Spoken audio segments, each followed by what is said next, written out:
o comércio, a indústria está se preparando para esse envelhecimento populacional? Porque a gente tem que entender o seguinte, a forma como eu presto serviço para uma pessoa de 70 anos, ela tem que receber alguns ajustes do que eu presto serviço para uma pessoa de 20 e poucos anos. Né?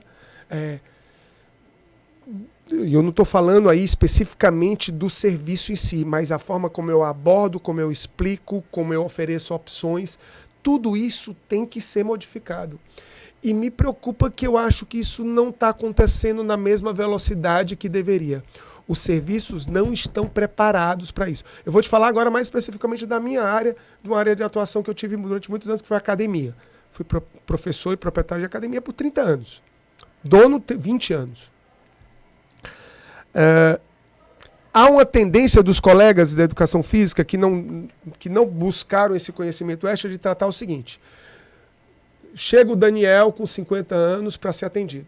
Se chegasse o vovô Daniel com 85 anos para ser atendido, a tendência é fazer alguma coisa parecida do que eu faria para o Daniel, só que mais fraquinho.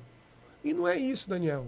É muito mais além. É muito mais além do que um treino mais fraquinho. Primeiro que eu já dizer que o treino vai ser mais fraquinho já tem um certo preconceito embutido, aquela ideia que nós temos de que o idoso obrigatoriamente é uma pessoa muito frágil.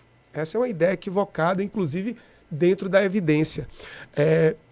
O meu orientador de mestrado foi um dos maiores geriatras aqui do país, Dr. João Macedo Coelho Filho, uma pessoa interessantíssima para você trazer aqui. Falar sobre esse assunto, fez doutorado em Londres, é uma pessoa e um ser humano fantástico.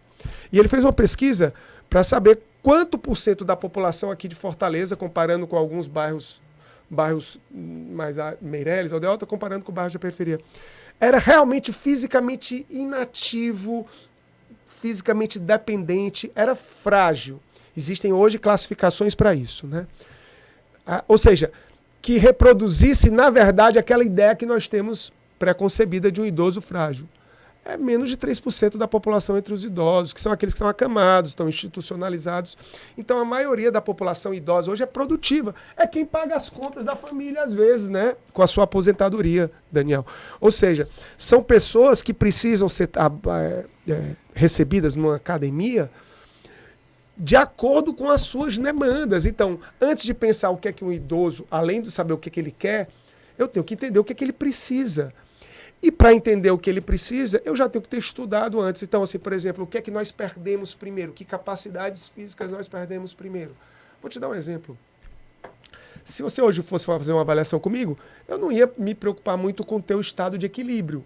Porque é mais prevalente entre homens da sua faixa etária não ter déficits de equilíbrio que justifiquem uma intervenção, um treinamento específico.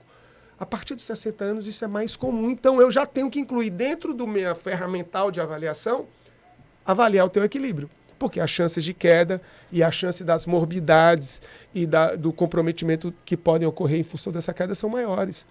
Então eu tenho que mudar a forma como eu avalio. Por exemplo, a gente sabe hoje que nós, homens e mulheres, à medida que a gente vai envelhecer, a gente vai perder força primeiro dos membros inferiores.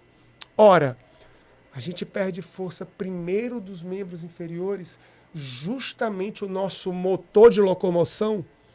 Então não seria interessante que isso já fosse considerado na elaboração do programa de treinamento?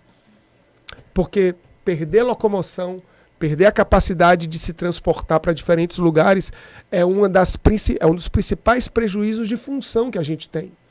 Então, não é importante eu avaliar com mais cuidado a força dos membros inferiores?